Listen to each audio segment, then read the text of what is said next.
Welcome to the latest episode of The Independent. I'm Pete Sampson, joined as always by my co-host Matt Fortuna. On today's show, old friend Joe Schmidt joins to talk good defense, bad defense, and kind of what he's got going on and how he consumes the game. As anyone who followed Joe Schmidt knows, he is first and foremost a Notre Dame fan before he was a Notre Dame football player. But a good conversation with Joe. Shared some all 22 film with him that he watched and marked up for me. And so it was an interesting conversation just about like what's not quite right about the defense and like how easy or difficult it is to get fixed. Yeah, always a pleasure having Joe on. You guys will see through the interview the language he speaks and the way he's able to digest and break down random clips that Pete sent him is second to none, in my opinion. I don't think it's a surprise that, for better or for worse, he was the only one who could truly grasp the BVGD back in the day. But he's been in a similar situation, so we figured he'd be a good guest to have for the context of where Notre Dame is right now this season. Yeah, as far as Notre Dame here and now, NC State this week, it's the second of a 3-game homestand. But for the way I've sort of seen this season, it's really the fourth game in the 5-game second section of the season. Miami and A&M in the beginning, 5 games, and then the 5 games after the bye. But Marcus Freeman certainly feeling a lot better about where the defense is right now. I think justifiably so. When he came in, still. It's better when what you're getting asked, like you've been to a million press conferences, like what went wrong is what we're going to ask about. Much better to have the subject of what went wrong be Wildcat, why still running it, opposed to defense, why so bad? And so I guess Notre Dame's in a good spot right now where we're talking about the Wildcat as a must-fix problem, although part of me thinks that Marcus is kind of trolling us when he talks about throwing the ball to CJ Carr, because frankly, that's kind of one thing I don't want to see. If we get to like week 11 or 12 and he's in the Heisman discussion, I'm all for it. But until then, yeah, let's keep that. And I don't think you put that out there. Well, I know you don't put that out there if you're serious about doing it. It wouldn't make a whole lot of sense. But you touched on that a little bit in your mailbag today with the brief, not so successful history of the Wildcat. The mailbag felt like a podcast. There was reference to our comments on USC. There was reference to the Leprechaun, which first thing I noticed Monday as well, Marcus Freeman brought it back. He must be feeling super confident about his team's chances this week against NC State. They got to put, if anyone can find bulletin board material out of that and this being on Peacock, it would be Dave Doran, who, by the way, you know who his college teammate was at Drake? Chris Ash. Correct. So some ties there. Also, like we made a big deal about the Lou Holtz Bowl with Arkansas. NC State, also a former school of Lou Holtz. Good point. Yeah, I hadn't really thought much about that one. I think they're the only 3 places he had winning records at in his 7-stop career. Yeah, it's Minnesota? No, I don't know. He was 500 his second year there, but his overall record was under 500. Imagine today Notre Dame hiring a 500 coach. Less than 500, by the way. Yeah, a lower level power conference team, and everyone being like, yeah, sure, this sounds great. Let's do that. He was no, I was looking this up because I'm like, I know he was good at NC State too. He went 6-5 his last year at Minnesota, was 10-12 in 2 years there. Losing record at William Mary, winning record at NC State, winning record at Arkansas, losing record at South Carolina, losing record with the New York Jets. But yeah, it is kind of funny the way when you put it in that context. But I mean, what's crazier, that or hiring Jerry Faust from high school before that? I guess. Yeah, after the Faust situation, you're probably like, well, I mean, this makes a lot more sense than the last thing we did. So I don't know. But yeah, I mean, NC State, it will be an interesting game because I sort of described last week as like a bit of a tiebreaker for me in terms of like, is Notre Dame playing better on defense? I think that they are, but like, I'd like to see it against a real team. Boise State is kind of a real team. Statistically, they were outstanding coming into the game and then just got turned to mud by Notre Dame's defense. So I mean, NC State, definitely a real team. CJ Bailey is like, he looks like a defensive end. Their NC State quarterback. So, and Hollywood Smothers, next on the list of great names. Yeah, I mean, it's unbelievable. You have from Nitro Tuggle to Hollywood Smothers to who was that BC running back? I don't know. Is he still playing? I don't know. Good question. BC's got it rough right now. What is that? What is his name? But yeah, it just like NC State has some people. They definitely have more offensive skill talent than what Boise State did. Defensively, we'll see. I don't know. They blew out Campbell last weekend, which doesn't really do anything for me. They did beat Virginia. Yeah, that Right? aged well. I mean, Virginia's legit. That's in a non-conference game, so it actually didn't hurt Virginia's chances of making the ACC title game. That's not confusing at all. And then, yeah, I think they beat Wake Forest and got hammered by Duke, if I'm not mistaken. Yeah, it was a close game for half. I think Duke is a very, very good and talented football team that has not exactly played to it every week this year. Like, I don't think they're shame in losing to Duke, but if you're NC State, but yeah, they have not left the state yet. Okay, NC State has not left the state. Tricky. If Dave Doran complains about that, he immediately goes in the James Franklin, Lincoln Riley dustbin of like terrible travel excuse coaches. It's but unbelievable. I don't think Dave Doran will go there, right? I mean, you got to leave North Carolina eventually. Doran, well, yeah, he had to leave eventually, but no one finds more to complain about than Dave Doran. He's like I don't want to say less likable because that's not fair. I put him and Pat Narduzzi in the same bucket. Like, great for us in the media, maybe not so great for other purposes. As far as like, not as charming as Pat Narduzzi. He's not as charming as Pat Narduzzi, but he's both of them like truly do not care about perception and will say whatever is on their mind at any given time, including, I'll never forget, it was 2016 when he, on the record, Andrew Adelson just said, well, if I had a kicker, I would have won 10 games this year. And it was like, yeah, that's it, Dave, like playing the kicker. He's the winningest coach in NC State history. He's been there a while. Another Notre Dame connection, athletic director Boo Corrigan, grad, also the son of former Notre Dame and AD and ACC commissioner Gene Corrigan. Brother of Kevin. Brother of Kevin Corrigan. That's right. And who's the other one? What's the other one's name? He's the NBA direct, Tim, right? He directs the NBA on ESPN, the finals. I think you're right. So very sport crazy family, much like the McDonoughs. Hopefully we'll get a Sean McDonough comment in here later today. But speaking of needing a kicker, that is a bit of a newsy Notre Dame thing going on right now. Noah Burnett remains questionable. Marcus Freeman got asked a bunch of questions this week about kind of like, why can't you keep your kicker healthy? And to his credit, he didn't present it as like soft tissues injuries. What are you going to do?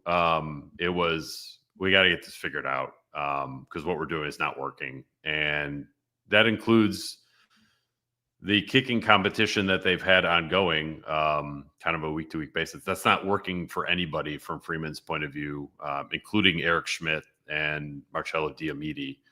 So I'm not really sure where they'll go. I'm assuming they will go with Schmidt because they've been going with Schmidt. But it just looks bad. Doesn't need to be relevant this weekend.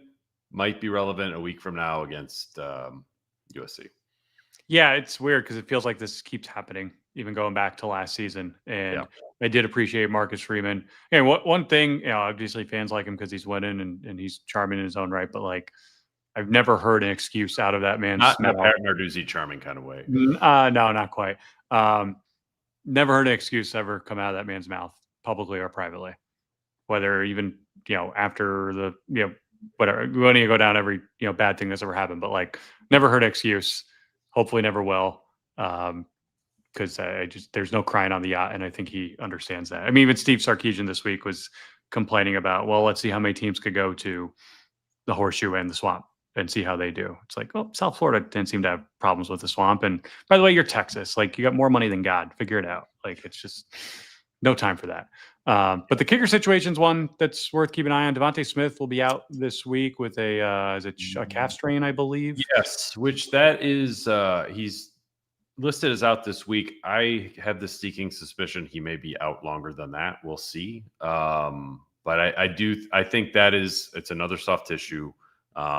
But I think it's going to dog Smith all year. I don't think it's not going to stop now, unfortunately.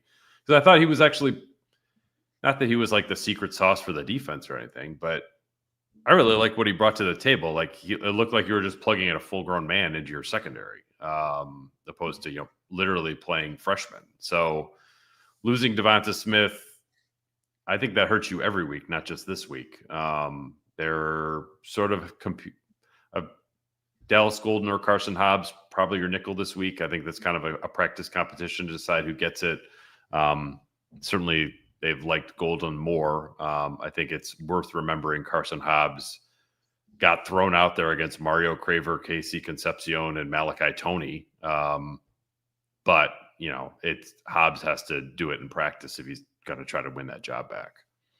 Yeah, and I thought Marcus Freeman at least publicly took the right approach of like, this guy was benched. We're going to need him this year at some point. We can't just forget about him. He's always done a good job of getting guys ready for when their number is called. Turbo Richard is the Boston College running back. You can insert your own joke about the last name there, although the first name takes care of itself. But Hollywood Smothers, I mean, on serious though, the guy's number 2 in the country in rushing yards. He's got 693, I think. NC State is a legit offense. Their defense has not been great. Really hasn't been great since Tony Gibson, their DC, left. Obviously, extenuating circumstances with this year's situation, as Marcus Freeman alluded to. DJ Elliott, the defense coordinator, who I believe is coming back for this game. His daughter passed away after a multi-year battle with cancer last month. So obviously, it's just a terrible situation all around for him and his family in that program to have to deal with. But curious to see, what type of Notre Dame offense we see this week versus, what we had seen last week and in the weeks before. Joe Schmidt gets into this a little bit. You've mentioned a million times before, like sometimes your best defense is your offense. It was hard to see whether they made the strides they needed to make in Arkansas because Arkansas was such a dumpster fire and that game got out of hand so quickly. But seeing what they did against Boise State, and you could say whatever you want about Boise State, this is a defense that gave up 30 to Purdue in 2.5 quarters. Like, they shut down Boise State, and no matter how much time Maddox Madsen had to pass, it didn't matter because everyone was covered. Right. That secondary obviously looks a lot better when Leonard Moore is there, but Christian Gray is still a very good player. I mean, you mentioned in your mailbag today, he didn't just forget how to play football. There are bad days when you're a corner, and the good corners are able to put those bad days behind them and get better throughout the course of the season. So we'll see what CJ Bailey and this NC State offense are ultimately able to do, but it's been a fairly shallow body of work as far as their opponents slate so far. And there's some questions in here and we'll get to it, but I would say this is a trap game. Like, if there's a trap game on Notre Dame's schedule or remaining schedule, it's probably this one right before USC. Yeah. Well, I had some great thoughts, but before more Christian Gray thoughts, Home Run and Pizza, friend of the show. And I should have the tweet in front of me. Somebody actually tweeted me with a picture of their fully cooked pepperoni Home Run and Pizza, saying thanks for the recommendation. I don't know if they had forgotten to eat all day and we're watching college football, but it was a midweek thing, so probably not. But anyway, Home Run and Pizza, great frozen pizza. In my lifestyle with youth sports all the time, it is a lifesaver to get one of my kids at least to the table to eat with me. So Home Run and Pizza, friend of the pod, friend of my freezer. Pete, after a long day of college football, I forget to eat sometimes too because I'm watching every game and covering them as well. I could house an entire Home Run Pizza all by myself, grab it out of the freezer, and in no time I catch up on what I should have eaten during halftime. Also, a fun fact, Home Run Inn is actually the original tavern-style pizza, the OG of cutting pizza into squares, real Chicago tavern style. Thank you to our friends at Home Run Inn Pizza. I was going to mention something about Christian Gray because he came in for interviews this week on Tuesday night. And I asked him sort of like, do you kind of know you're going to get the most work? Because like Leonard Moore's over there. He's got a small space to cover. You're over here and you've got a huge space to cover. And he's like, yeah, I mean, I like that. Like that's how I like to play. But he admitted, like, I think he said he used to be a crash out, which made him relatable to my 12-year-old because that's a term that gets used in our house a lot. But just like he's much better than he used to be with that kind of thing. And he has to be. And I know some fans like have gotten on him. The missed tackle on the Craver 86-yard touchdown run was not great. But to me, it looked like he was kind of preserving his shoulder. But I think that Christian Gray is a lot closer to having an NFL draft decision to make opposed to like coming out of the lineup. And Notre Dame would love for him to still be here next year. because the coaching staff thinks that highly of him. I think short of like first or second round pick, financially, that it makes way more sense to come back. Yeah, totally with you on that one. Yeah, and it's like, look, you not to like just skip through the season, but if you brought Leonard Moore and Christian Gray, Tay Johnson and Don Schuler, and like Dallas Golden or Carson Hot, like a pretty damn good looking secondary in 2026. Yeah, when you put it that way, it would be very, very good. Do you want to get to Joe? Yeah, let's get to Joe. So yeah, again, Joe Schmidt, former Notre Dame linebacker and captain, came on to talk a little bit of Notre Dame football and what he's caught up to. So let's get to the interview.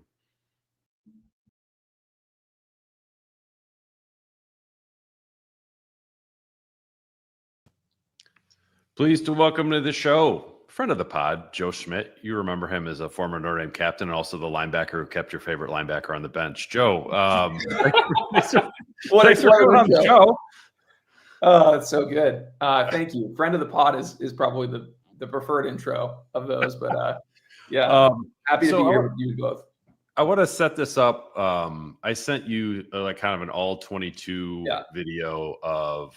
It was basically bad defense from Notre Dame. No, that was literally the title of it. Yeah, so. The title of the file was Bad D.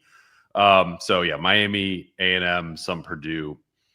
And you had a lot of thoughts on it. I think our listeners probably know the plays that are in there because they watch the games too. And so but I wanted to ask just like from a big picture point of view, when you watch that sort of video file, like what were the uniting takeaways that you're like, oh, this is why Notre Dame's defense really struggled out of the gate, in those first three games? Yeah. And first, thanks guys for having me on. It's always fun.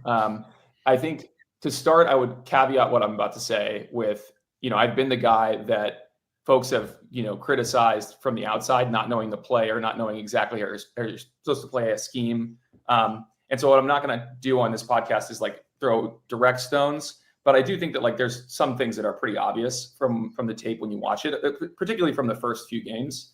And so I think the first thing was, there were clearly times where, you're looking at kind of what's happening on the defense pre-snap, and the guys are just like, they're a little slow to process. And so that's normal for early on in the season, particularly if there's been like a coordinator transition. And so I think what you've got there is like a bunch of guys that are playing like, a top 5 team, and Miami is very good. I think A&M is a very good team as well. And you're really trying to process and get yourself in the right position. But you can kind of see in pre-snap, there's a lot of communication right up until the ball is snapped. There's a little bit of like a hesitation when the ball is snapped, and then there's maybe a scheme you haven't seen before. And in the first games, you can get that too, where you look at Miami, they were running a lot of different, kind of divide zone concepts, kind of divide zone lead concepts. And if you don't train that in the offseason, it's pretty challenging when you're, seeing that as a part of a scheme for the first time, particularly when they play a lot of man, right? So if the linebackers are playing man and the safeties are playing man, and all of a sudden your numbers are switching in a divide zone concept, it can get really complicated. So I think that's one thing, is just like general, early on in the season execution issues. The other thing, and I think this is why Coach Freeman's so exasperated when he talks about the defense, at least early on in the season, was it wasn't like there was one person making mistakes, right?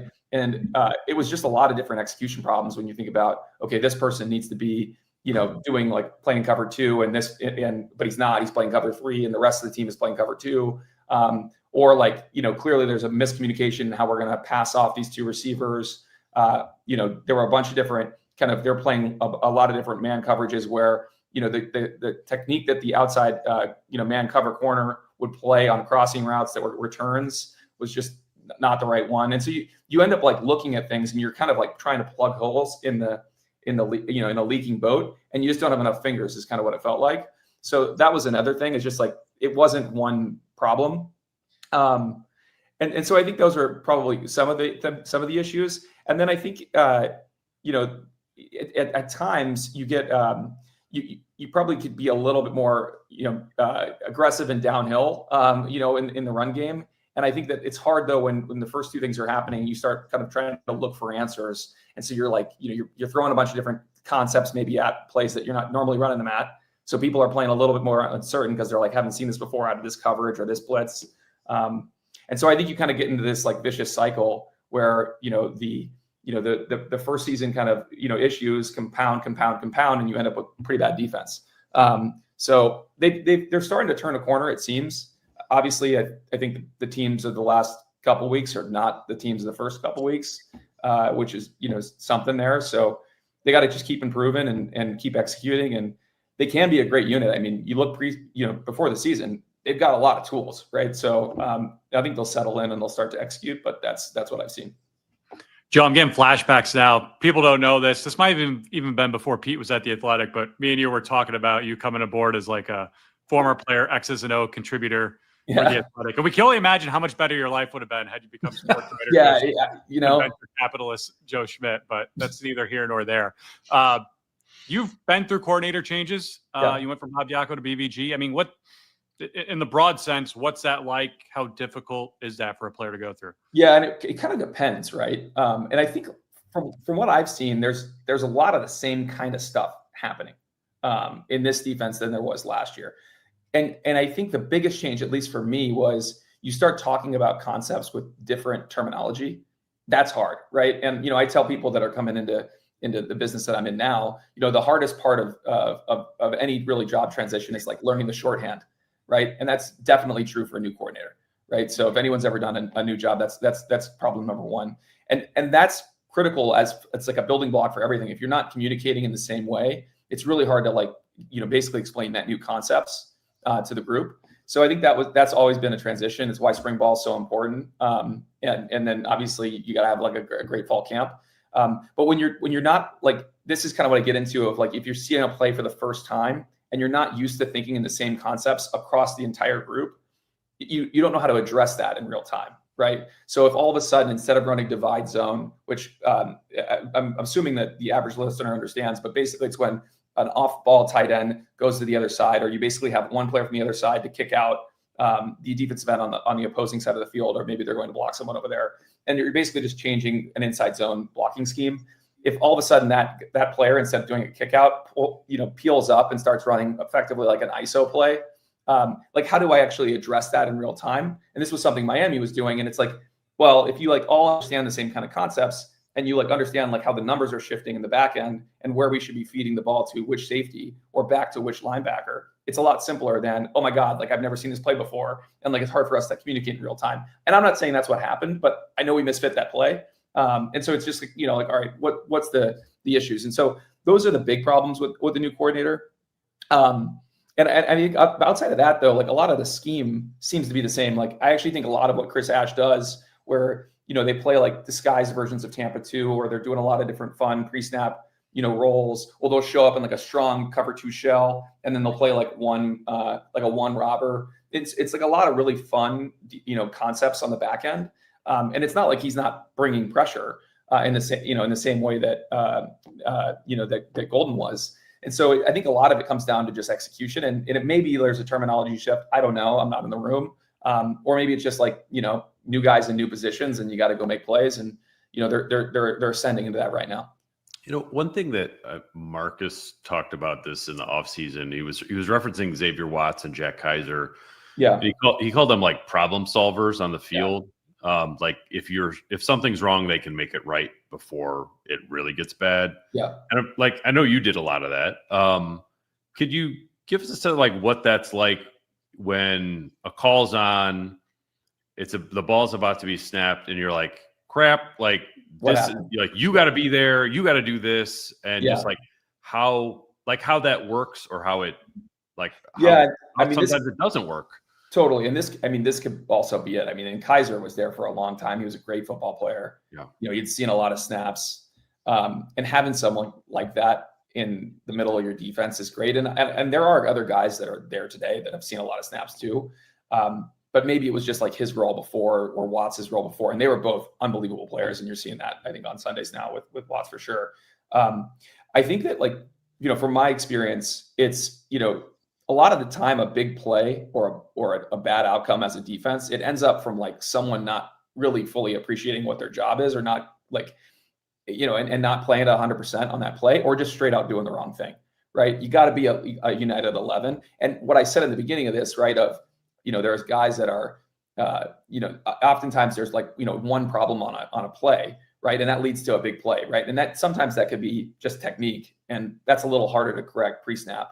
But sometimes it's just like, hey, making sure that people are in the right position, or that people are aware of like, this is what they're probably going to try to do here. And so, the way that I tried to do it, which was just like be whatever I could be to my teammates. And like, I'm not saying I was like the end all be all here, but like, this was my role.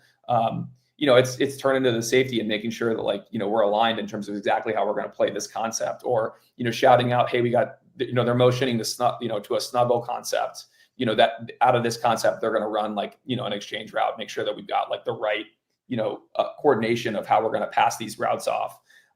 So there's just a lot of pre-snap communication that once you've seen a lot of plays and you understand like what the offense is probably going to try to do in some of these situations, you can kind of do some communication pre-snap, right? They're in an empty set. Like, what do they run out of empty? There's only so many things that people generally like to do out of that. And here's like what our call is telling them to run, right? Because I think that's another thing is like, once you get to the top levels of playing defense, you understand that there's a communication that's happening here. There's whatever shell you're showing and whatever call you're running and whatever your scheme is, or whatever your tendencies have been over the last few weeks, you're telling the offensive coordinator something. You're telling the quarterback something. They've seen this before. And so what are they going to then throw, or what are they going to then run? And how do we tell our defense to be be prepared and be in the right position to respond to that? So there's kind of pre-snap coordination of ensuring people know their jobs, ensuring people understand like how we're going to play different, splits or different setups so that we're not in bad positions. And then just communicating like, what do we think is going to happen here?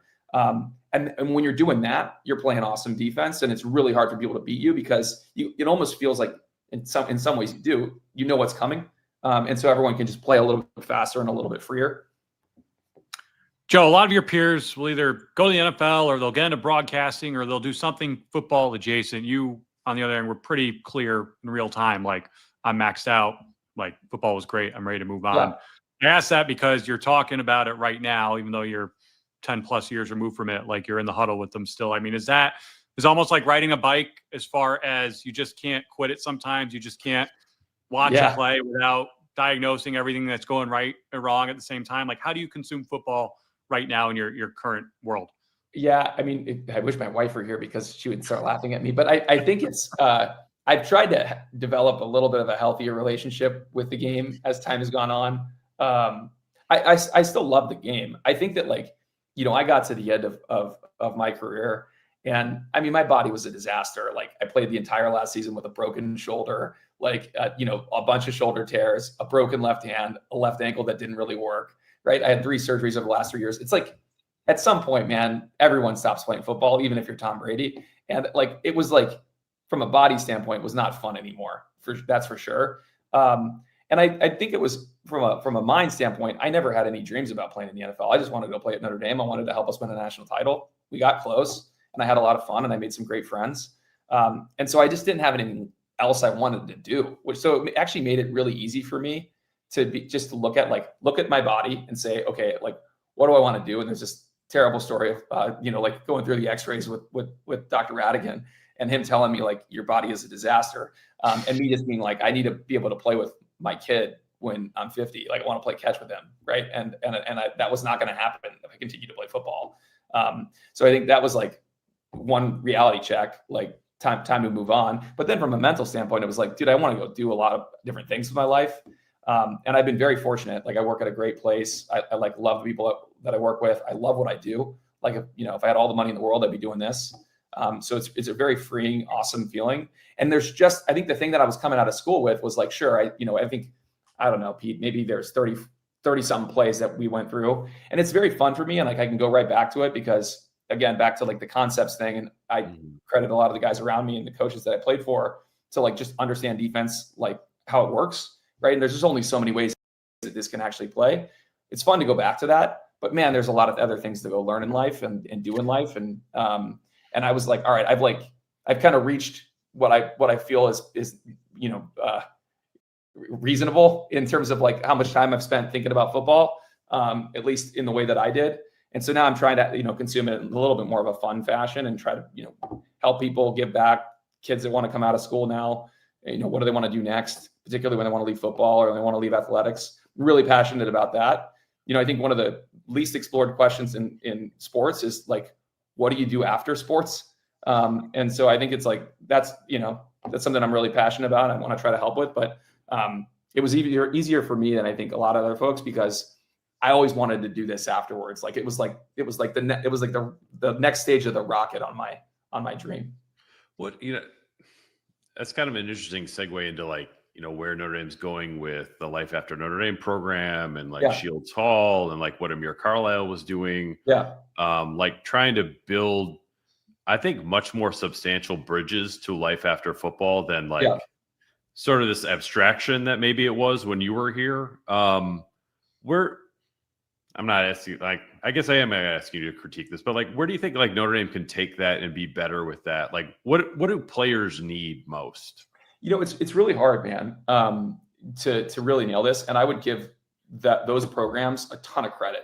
Like, I think they're actually thinking about like a real problem in a way that's just like a little bit different. And they're like committing real resources to it. So I would give the Shields family like a ton of credit. I'd give the university a ton of credit. And like, sure, like Notre Dame can be better, but like, if you look at the landscape, I would say Notre Dame's in the top 0.01%. This is like why you go to Notre Dame. Right. Amir, it's really sad to lose him. I love Amir. Amir brought a bunch of guys across like, through New York to like go do like a listening tour. I hosted like 20, football players or 25 football players over the summer. Right. And we just like talked about like, what do I even do? Right. Like, what does venture capital mean? So I think it's really important that they keep doing this.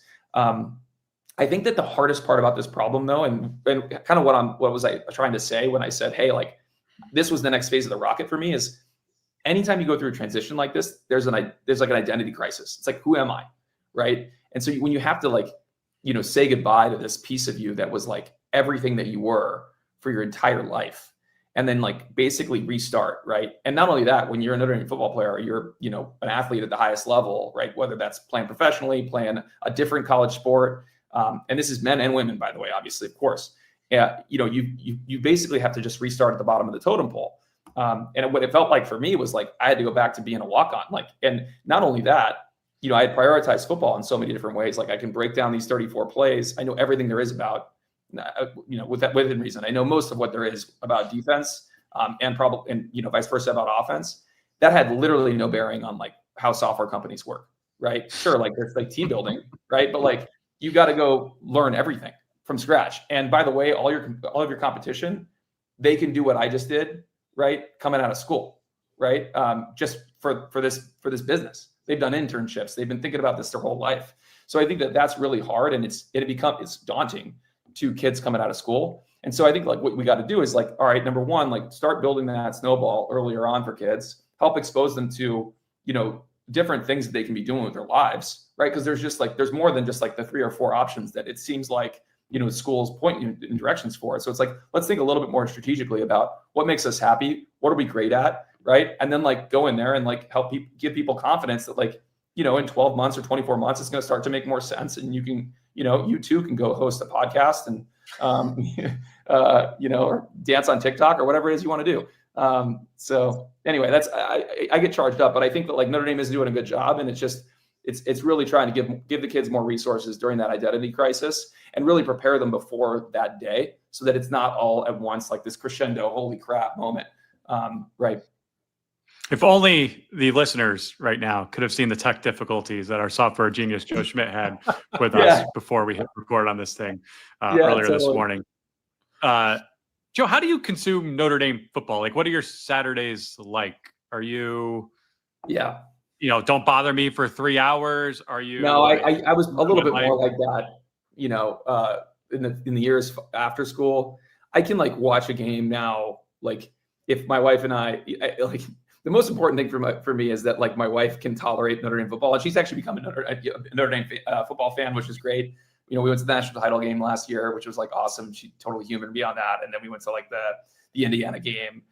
So, we'll go to a couple games a year, but I try to be a little bit more balanced, and you got to remember that whether or not I scream at the TV, like the play is going to be what the play is. And like, I'm not playing anymore. And I could say, hey, look, they're going to do that. It doesn't really matter. So I try to shut that off a little bit. It's hard.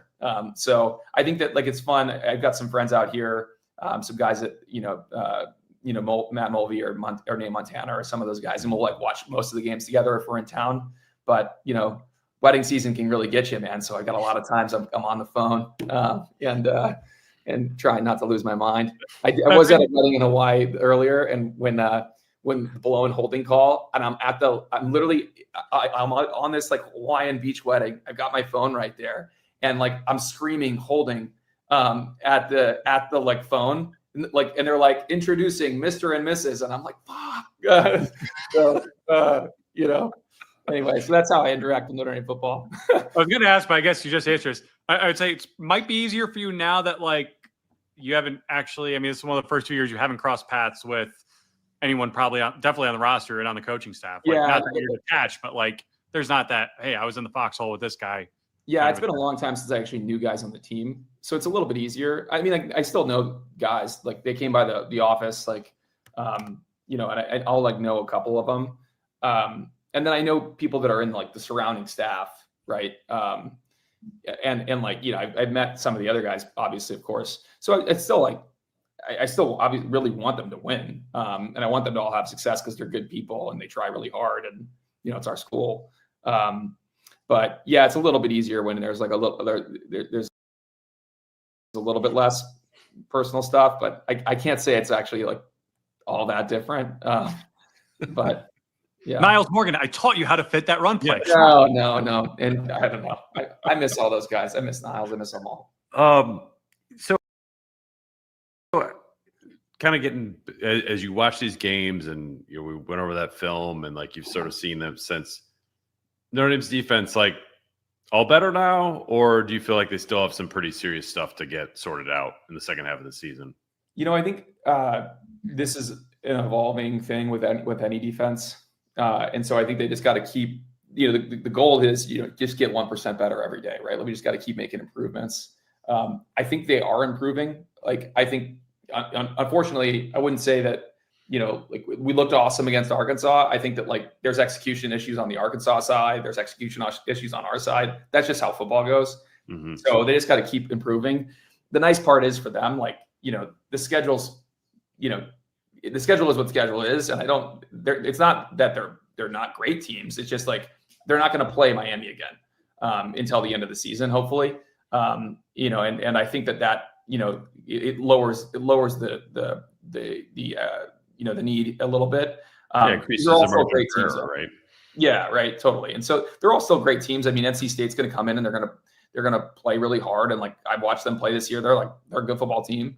Right. So I think they got to still go perform to win, but I think they still got to make some improvements and just keep communicating and really just like, settle into the scheme. And so I think once they start doing that, it's not, I watch these plays. I'm like, man, we're so close. We just gotta make sure that we all do our jobs. We play the technique that I'm sure is being taught. Trust our eyes, right, and just play aggressive downhill football, and like things are going to get better. Because you look at these players, like they're good players, very good players, and like we can have an excellent defense. And so they just got to keep improving, and I think they definitely can. We'll get you out of here on this. For all the Notre Dame USC hatred, I don't know if I know anyone who has ever actually hated USC as much as you do. Yeah, I don't like Notre Dame perspective, and you're right there in the heart of it, or you grew up in the heart of it with all those people. Your general thoughts on, one, the potential end of this rivalry, and two, how it's going to go next Saturday under the lights. Such a bummer, man. I think the right, like, just the where college football has gotten to with and it makes sense, right? It's the money and the realignment, have been playing out for 20 years or whatever it's been. And we had a little bit of front row seat, like, haven't spent a bunch of time with Swarbrick. And I think he saw it before anyone. He was a genius. But it bums me out that like some of these rivalries are going to go away. And it's not just Notre Dame USC, but there's going to be other ones that, that are unfortunately no longer there. So I hope they can find a way to keep the game going. I think it's important, but I just think that college football in 10 years or 20 years, and probably even not 20 years, probably 10 years, it's going to look very different. And I think that it's going to look a lot more like the NFL. And I think, the 8-4 team, it's going to be a lot more common, and, you're just playing a higher quality, opponent every week. And so on that side, it's going to be like better football, right? You're going to get, less David versus Goliath type situations, which is kind of what makes college football fun. Like, Appalachian State beating Michigan is like, it's fun. I'm not going to use any of those examples from us. We've never lost to a far inferior team. And there's my alma mater. It's fun. Yeah, totally. But I do think that that's kind of what makes college football fun. But I think the product, particularly for TV, is going to get a lot better, and the money's going to go way through the roof, and we'll know that this is all played out, and at least in my opinion, when the rights deals start getting shared with the players. And so I think that that's where we're all headed to. And I still think, though, in that scenario, Notre Dame playing USC is very good for both the rivalry and for the money. And so I just think that they'll probably find a way to make it happen still. But there may be periods in between where it's really hard to do it, because as realignment keeps playing out, who knows? So anyway, it bums me out. I jokingly say I hate USC. It's I hate their football team. The people that go there, they're nice people. I got a lot of USC friends. You have good personalities. Yeah, great personalities. But I hope that they lose every game. Yeah. Fantastic. All right. Well, Joe, we appreciate you coming on The Independent, talking a little ball and kind of what's followed after. Will you be back for the USC game? Or are you going to make the journey? Yeah, I don't unfortunately think so. I've got to deal with some family stuff this time, but yeah, I really wanted to get out there, and if things change, I'll hit you both up. But yeah, I just wanted to thank both of you. You guys do such a great job on this beat, and have done such a great job for so long. And so I appreciate you giving me something to read, and taking your job so seriously, and always being a friend to me. So thank you so much. Thanks for always being available for us. Appreciate you, Joe. You're welcome. All right.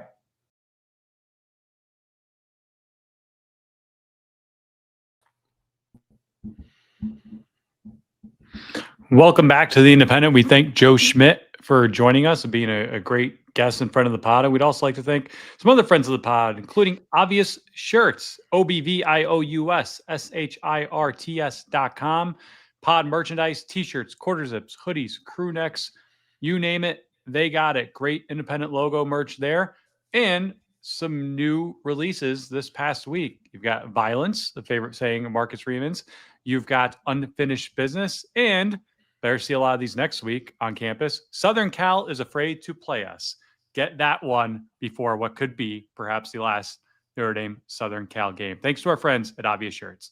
Thanks to our friends at Roback for all your hoodie, quarter zip, polo, shorts, joggers, all active apparel at roback.com. That's RHOBACK.com. And you can use the promo code IRISH for 20% off your first order. You can check out their officially licensed Notre Dame game day apparel. I see the game day polo all around Notre Dame Stadium these days. Their Notre Dame hoodies are fantastic. So RHOBACK, that's roback.com, promo code IRISH for 20% off your first order. And we'd like to thank our friends at DraftKings. The rivalries, the marching bands, the upsets. Saturdays just got way more fun. College football is back. Think you know the game? Put your knowledge to the test with DraftKings Sportsbook and turn your picks into big payouts. With live betting, rivalry week odds boosts, and more, DraftKings Sportsbook has everything you need to own every Saturday, including the line for this week's Notre Dame NC State game. Notre Dame is favored by 22.5 points in that one. And here's something special for first timers. New DraftKings customers bet $5 to get $300 in bonus bets instantly. Download the DraftKings Sportsbook app and use code INDEPENDENT. That's code INDEPENDENT for new customers to get $300 in bonus bets instantly when you bet just $5. In partnership with DraftKings Sportsbook, the crown is yours. Gambling problem? Call 1-800-GAMBLER. In New York, call 877-8-HOPE-NY or text HOPE-NY 467-369. In Connecticut, help is available for problem gambling. Call 888-78-97-777 or visit ccpg.org. Please play responsibly. On behalf of Boot Hill Casino and Resort in Kansas, fees may apply in Illinois. 21 plus age and eligibility varies by jurisdiction. Void in Ontario. Bonus bets expire 7 days after issuance. For additional terms and responsible gaming resources, see dkng.co/audio. Shall we get to questions, Pete? We shall. Lots of good ones in there today. Start with Chris Avila. Happy Wednesday, everyone. How is everyone doing? I am great, Chris. How are you, Chris? How are you, Pete? I'm lovely. It's fall has finally arrived in the Midwest. I'm assuming Chicago and South Bend. There was a chill in the air this morning, which I think is appropriate here for October 8th as we record this. I want to say last weekend's game was like the 6th or 7th hottest Notre Dame home game on record, which I found super hard to believe. In October or ever? I think it was ever. I mean, it was scorching down on the field, although I thought it was pretty nice around campus. But anyway, not something to be concerned about moving forward. I think fall is officially arrived. Sorry, USC. Yeah, womp womp.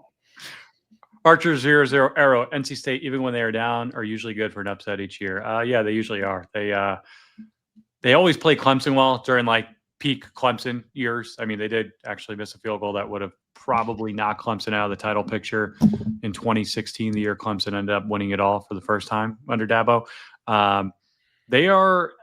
It's an interesting program. I mean, you talk about a place that has a chip on its shoulder. Like, to me, it's a lot like Michigan State as far as like the just going to say parentheses little brother in state. Like, you grow up in Michigan, you can't get away from maize and blue. You grow up in North Carolina, you can't get away from Carolina blue. And, you know, obviously at their peak, North Carolina and Michigan have more resources and they're better, but you've seen a lot of equal or lesser teams spring upsets in those rivalries, you know, with Mark D'Antonio at Michigan State, with Dave Doran at NC State, who has not hid his disdain for his in-state rival there for anything, particularly his in-state rival. And I can only imagine how much he's been frothing at the mouth since they hired Bill Belichick. And with the way that season's gone so far, which we can no longer see on Hulu, apparently, because they pulled the plug on the reality series, NC State, North Carolina could be must-see TV at the end of the year. Josh Scoresby.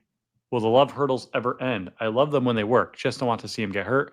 I was sitting directly behind Amarian McCoy's parents, Boise State quarter number 7, who love karate kicked. Huh. Anything else to add to that? What was the Oh, wait. He actually does. This is a two-parter. Josh Scoresby. And after that play, his parents kept saying a huge point of emphasis all week was not going low on love no matter what. Yeah, I think that love is at this point trying to hurdle a upright defender, which is just not going to work. He's athletic, maybe not that athletic. I wouldn't put anything past him. Yeah, I wouldn't. But there was a time, like I'm old enough to remember last season, when he would put his shoulder through your friggin' chest if you tried to go high on him. So might be time to get a little back to that. Might not be the highlight that the hurdles are, but he's probably due for like a correction in terms of how he takes on defenders. Word on the hurdle is out. So I like the spin moves at Arkansas. Those are good. But I really love when he plays like angry, because man, he can put a shoulder or an elbow or an helmet through somebody. His best hurdle to me was the USC one last year, because it was inside and probably got 10 or 15 extra yards out of it, which usually doesn't happen when you hurdle. And he ran over somebody on the tail end of it, which was awesome. I appreciate that. Was Logan Diggs the one who had the one at Virginia? I'm trying to remember who had it. Logan was a good one. Did have a hurdle in 21. Yeah, I think at the time we were like, "Oh my gosh, I've never seen that." I remember it being a big deal. I remember someone asking Tommy Reese about it, and Reese was like, "Well, I couldn't do that."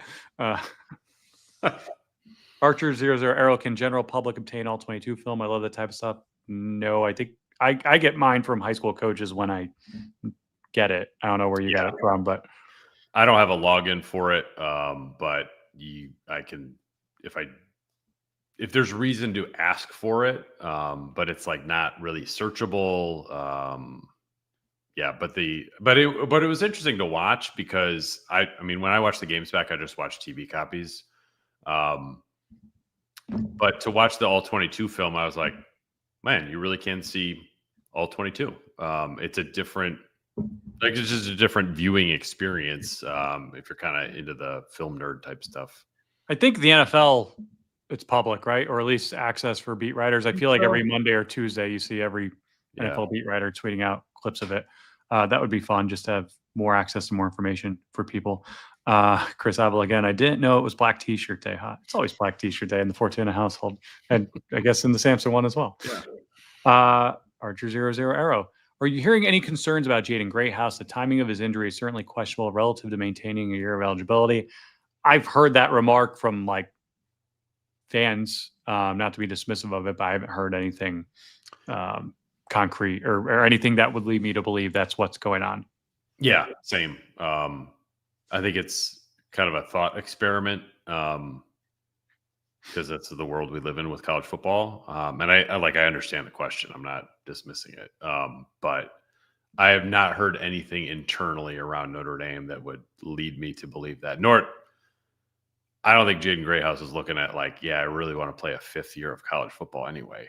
I don't think he'd be on the sideline in street clothes if he was. Yeah, I think he's just got an injury and it's annoying, and it happened Thursday in practice. I think I saw that reported elsewhere. I don't know if it's quad, hamstring. It's like we have oddly not asked Marcus Freeman about it very much, but I don't think there's like an alarm bell here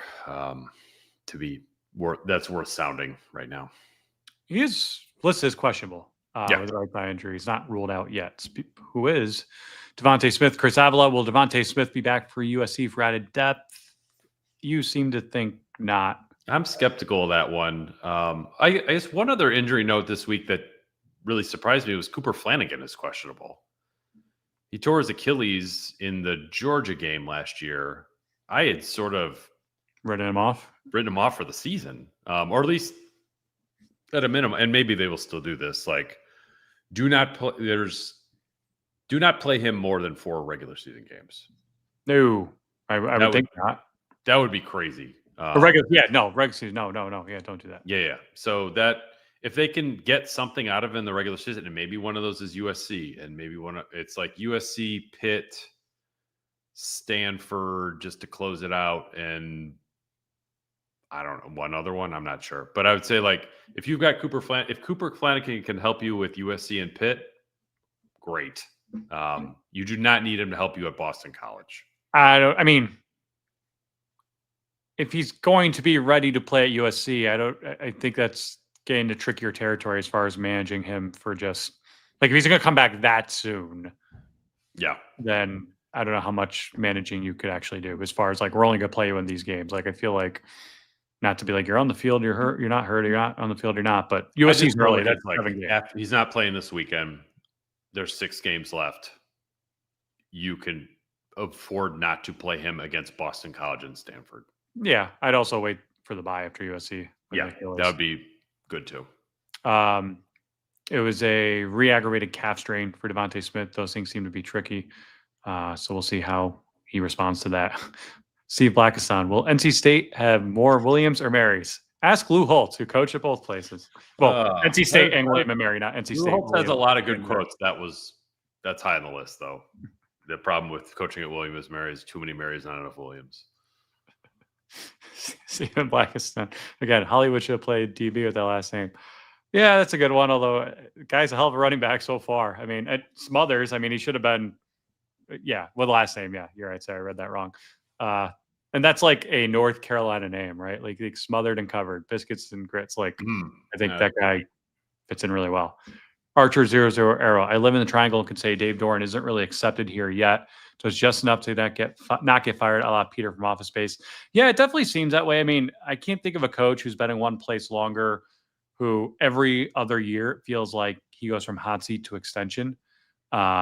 He's had a lot of extensions, and he's had a lot of Wayne Fonts of the ACC. If that name rings any bell for you. Oh, it rings a bell. I have family in Michigan. They used to be Lions season ticket holders. We would go to training camp when I was really little, and I remember meeting Wayne Fonts as like a 6-year-old. So I'm one of the very, very few who remembers that. But Doran, I mean, the number of like statements we've gotten from multiple ADs over the years in Raleigh saying like he will be back next year, only to then like win 8 games and get an extension. It's interesting because it's hard to say he's not done a good job there when he's the winningest coach in program history. I just always looked at NC State as, I wouldn't say sleeping giant, but I feel like that's a program where you can win big consistently. I really do. To me, really? Yes. You're in a great part of the country, Raleigh, with a ton of talent. You can get anyone into school there.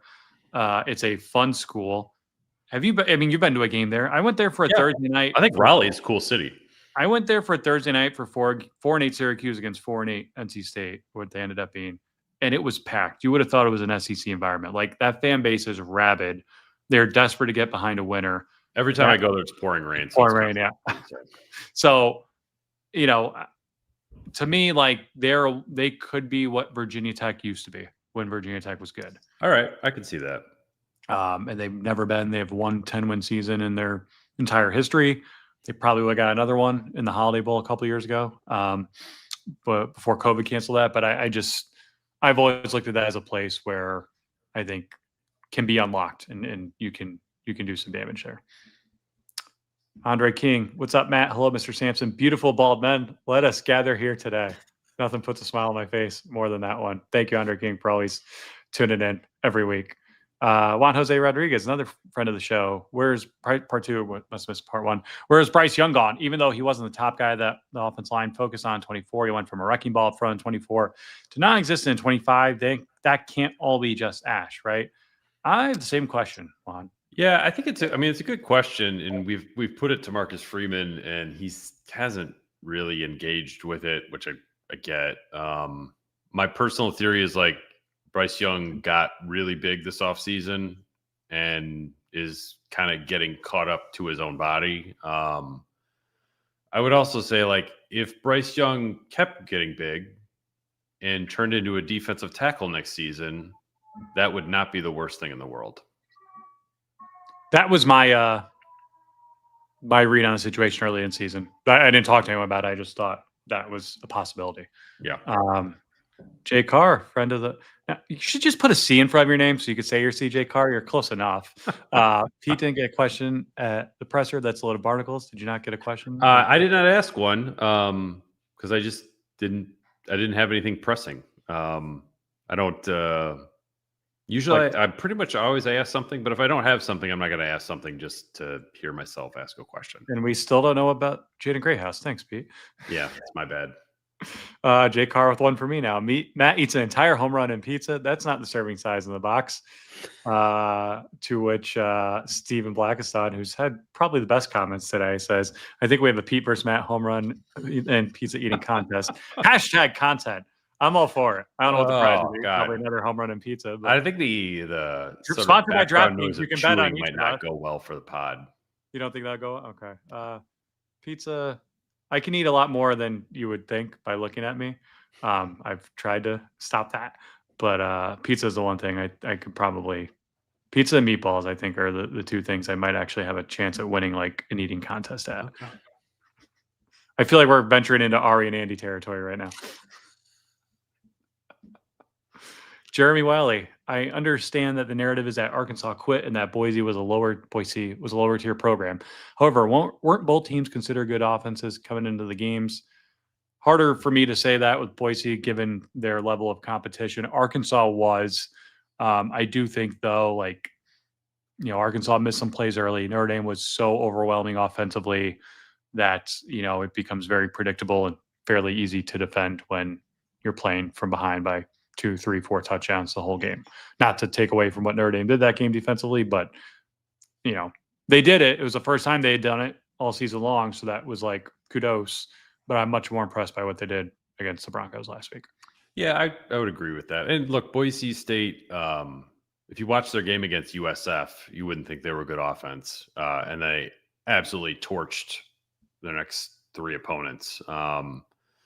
So there was some functionality of what they wanted to do. I thought that it was good to see a team with a terrible center and interior line in Notre Dame really be able to take advantage of it, because they haven't got a ton out of the defensive tackle position so far this season. But they did last weekend. So that's good. I mean, you can only beat the teams you're playing.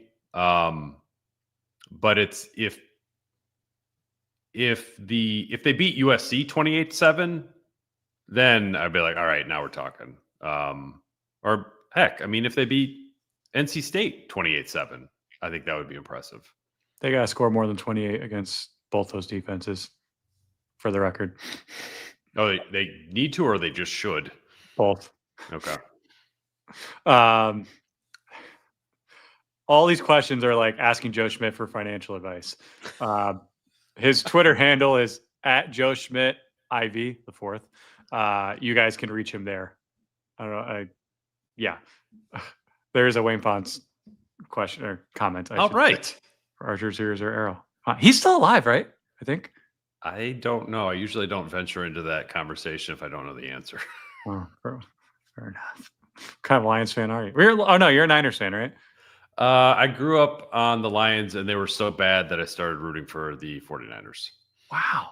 And now look at you. They're atrocious. Look at the Lions. Gotta stick with it. Like the Lions being good is just, I still have a hard time getting my head around it.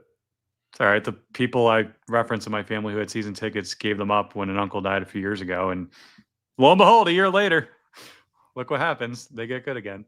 That's what happens. Jay Carr, I'd watch a pizza eat off. All right.